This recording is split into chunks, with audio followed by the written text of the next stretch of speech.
Welcome to The Explainer. Today, we're peeling back the layers of a literal masterpiece, Satoshi Kon's 1997 anime, Perfect Blue. This is a film that completely shattered the mold of what animation could actually pull off. It delivered a psychological thriller that, honestly, hits even harder today than it did over 2 decades ago. Let's get right into it. No, I'm real. That desperate plea from Mima Kirigoe, our protagonist, sets the stage instantly. It introduces our core theme of contested reality right out of the gate. And as we're going to see, it's not just a plea, it's a massive paradox. Because Perfect Blue is intentionally designed to mess with your head, we're going to use a fiercely structured roadmap to safely guide our descent into its psychological maze. We'll hit 1. The illusion of reality, 2. Diagnosing the fractured self, 3. The cult of toxic fandom, 4. Editing a descent into madness, and finally, 5. The Black Swan connection. All right, starting right on the surface layer, Section 1, The Illusion of Reality, Pop Idol to Rookie Actress.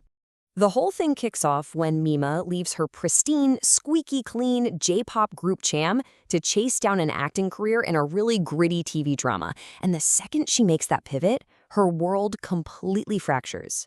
To tell this story, Satoshi Kon heavily relies on a theatrical trick called Brecht's alienation effect. Basically, he deliberately yanks us, the audience, right out of the immersion. It's an explicit warning not to lose ourselves in the media. He's actively disrupting our suspension of disbelief, forcing us to wake up and think critically, rather than just passively drooling over the fantasy unfolding on screen.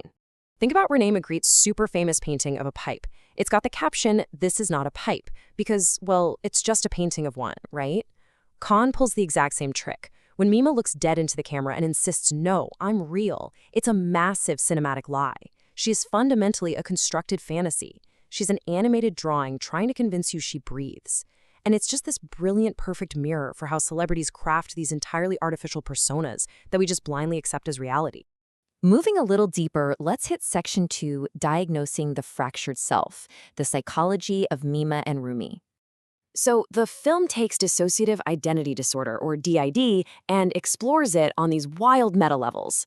It's literally written into the script of the TV show Mima is acting in. But at the exact same time, it's actively tormenting the minds of both Mima and her manager, Rumi, in their own contested reality. The boundaries between the fictional script they're reading and the actual lives they're living, they completely dissolve.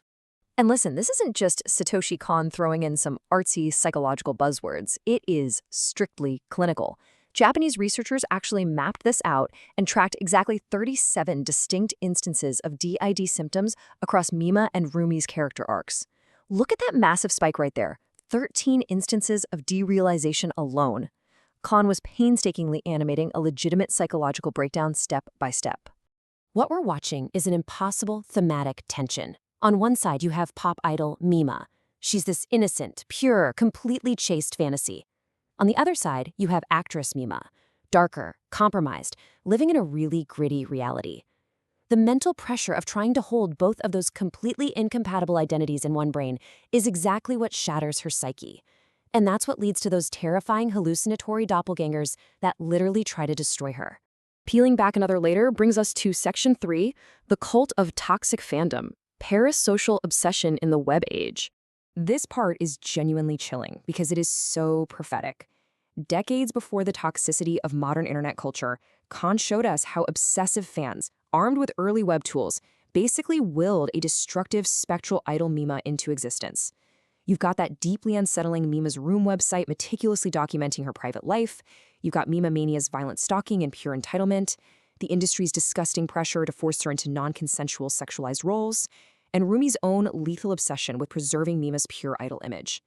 Combine all of that, and it acts as this mass shared delusion that physically invades Mima's reality. It's absolutely terrifying. All right, let's look under the hood at the technical execution. Section 4, Editing a Descent into Madness, Cutting on Action.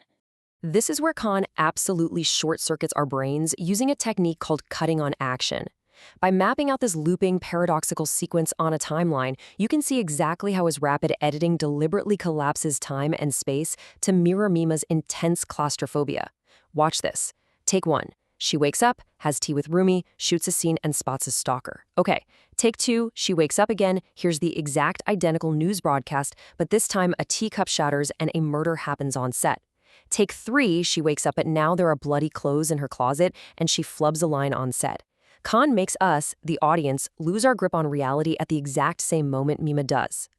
He also uses these brutal audiovisual cuts to hammer home the tragic contrast between Mima's world and Rumi's world.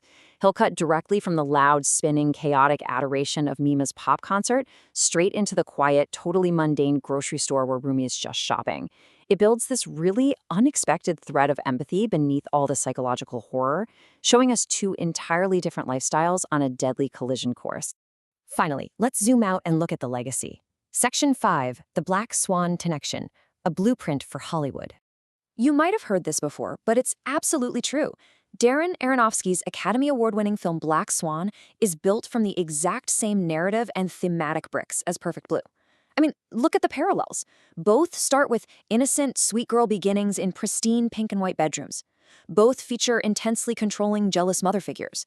Both have this crushing pressure to abandon purity for a dark adult role. Jealous doppelganger stalkers, and they both culminate in these bloody final battles that end with a broken mirror shard and a descending white light. It's uncanny.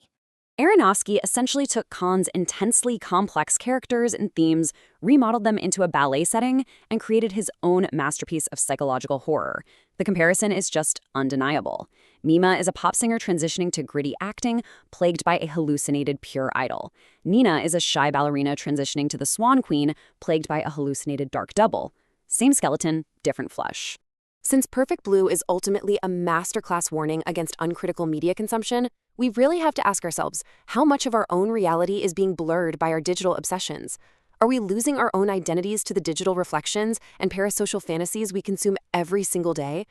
Take a moment today to think about the carefully curated personas we interact with and the ones we put out there online, and ask yourself, which one is the real you?